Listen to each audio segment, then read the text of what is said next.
नमस्कार, आवाज इंडिया में आप सभी का स्वागत है। मैं हूं सीमा। उत्तर प्रदेश की सियासत में अब एक नई हलचल दिखने लगी है।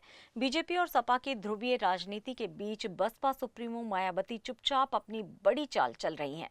पार्टी भले ही अब तक सबसे बुरे दौर से गुजर रही हो, लेकिन मायावती ने मिशन 2027 का ब्लूप्रिंट तैयार कर लिया है। कांशीराम के परिनिर्वाण दिवस 9 अक्टूबर को राजधानी लखनऊ में मायावती एक विशाल जनसभा करने जा रही हैं।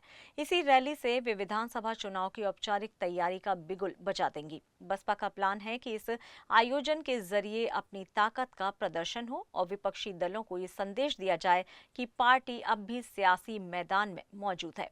मायावती इन दिनों लगातार लखनऊ में डेरा जमाए हुए हैं और अपने नेताओं के साथ बैठकें कर रही हैं।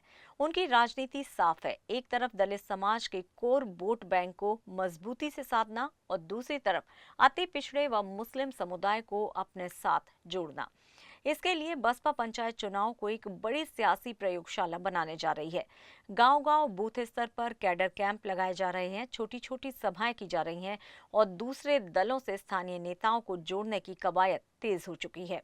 यानी पंचायत चुनाव से पहले ही बसपा अपनी खोई हुई जमीन वापस पाने में पूरी कोशिश कर रही है। मायावती का ये मिशन पुराने फॉर्मूले की याद दिलाता है। साल 2007 में उन्होंने दलित ब्राह्मण मुस्लिम का समीकरण बनाकर विपक्ष का सफाया कर दिया था और बहुमत की सरकार बना ली थी। अब एक बार फिर से वही सोशल इंजीनियरिंग दोहराने की कोशिशें जारी हैं। लेकिन बड़ा सवाल यह है कि क्या मायावती अपने खिसक चुके जनाधार को दोबारा जोड़ पाएंगी? क्या बसपा एक बार फिर से यूपी की राजनीति की त्रिकोणीय बना पाएंगी या फिर 2027 का चुनाव सिर्फ बीजेपी और सपा तक ही सिमट जाएगा?